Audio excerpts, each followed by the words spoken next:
Okay, first of all, I want to know how would you describe the second movie?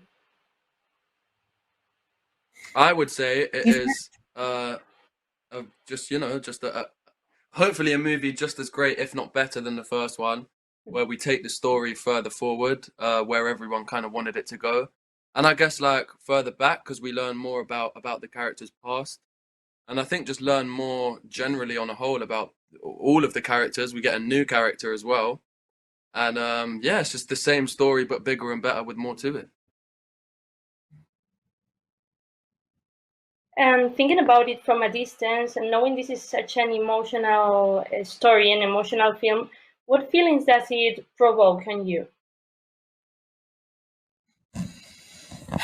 What feelings does it provoke? Like watching the film or just the story? Just the story and Um, watching the film and doing it. I think that there's a lot in the film that people can relate to, even having never been in a relationship or if you've, never experienced this exactly. And I think the frustration in at some parts of the story and the passion and the love and the humor. I think there's a lot of different emotions that people can sort of connect to or that would be evoked with this film and watching it. This question is just for Josephine and Hero. How have your characters evolved in the second movie, and how have you worked on this evolution?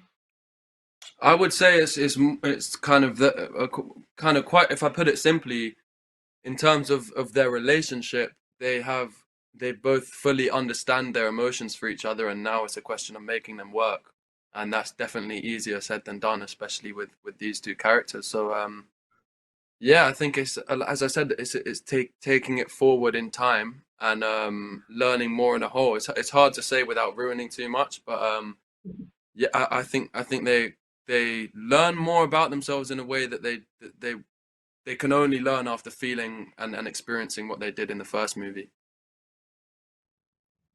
Mm. Oh, sorry.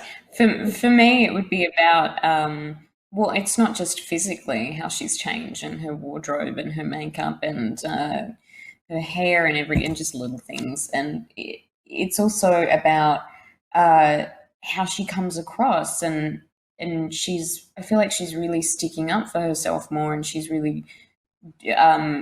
gained this sort of sense of confidence and this sense of wanting to explore and wanting to try new things and being more assertive about her curiosity. Whereas in the first film, I think she was curious but not necessarily an initiator. And yeah, that's what's changed for me. Now, this question is for Dylan. Sorry for letting you in standby. Trevor arrives and he's gonna act like the third wheel. So I want to know who is Trevor to you? How would you describe him? And also, how have you approached the character? Yeah, well, first and foremost, I connected to the fact that he was a third wheel. I mean, I've been that most of my life, so it's really easy for me to tell. Mm. And regarding coming into Trevor, it wasn't too bad. I mean, in general, I connected with the character through the script, which I felt like was well written, and I really wanted to work with everybody here present and the cast and crew as well outside of this. So I kind of just jumped right into it. It was a new character for me that I hadn't really played before.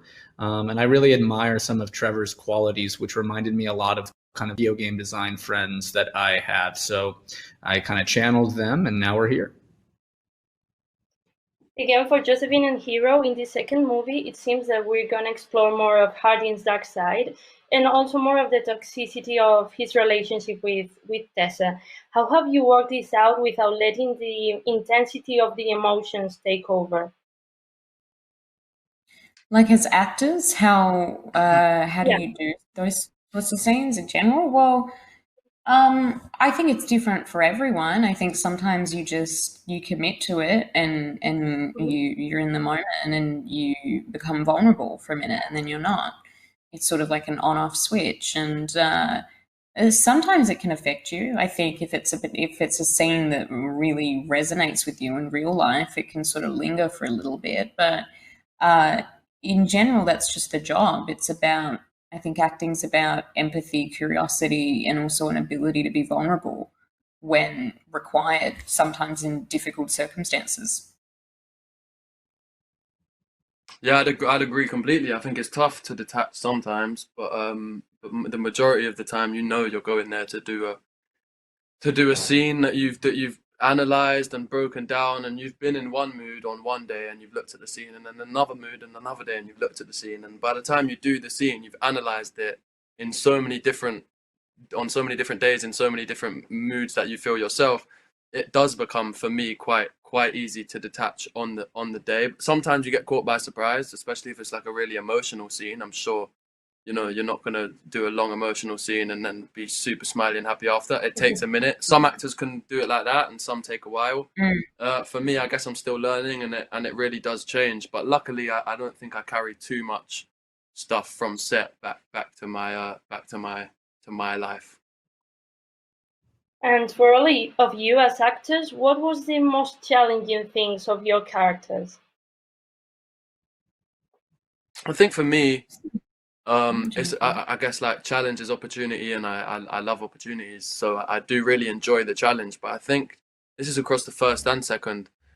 If I'm fortunate enough to not have dealt with any childhood trauma, but I think when you do have stuff from the past that does, you know, really affect your character, getting into that mindset and being able to accurately portray someone who has had, you know, had a tough past is definitely a challenge. And you kind of like, at times I wouldn't say worried, but I felt the pressure to get it right, because it's something that you really can't afford to get wrong. So that was definitely a challenge and an opportunity that I felt. Yeah, and just what you were saying about still learn, I'm still learning, and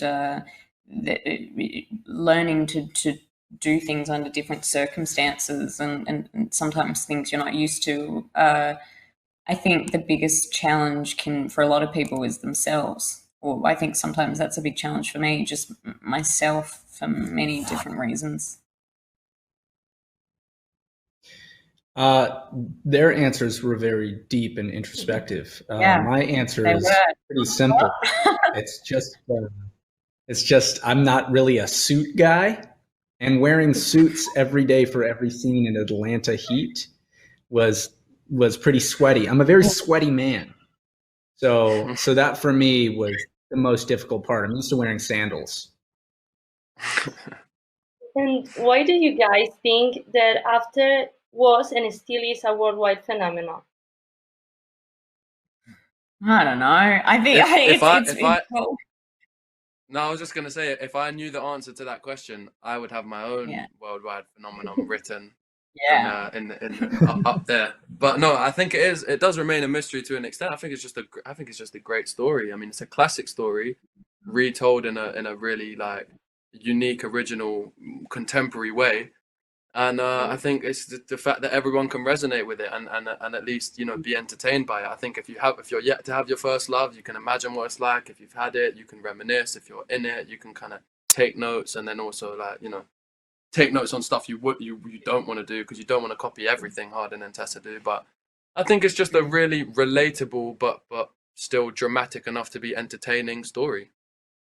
Yeah, it's for all those reasons, and then sometimes it's just an X factor where you don't, and then it just pops, and it's like, wow, and yeah.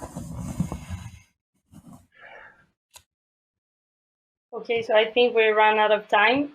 Thank you so much, guys. Thank you. It's been a pleasure. Thanks a Bye. lot. Take care. Bye. Bye bye.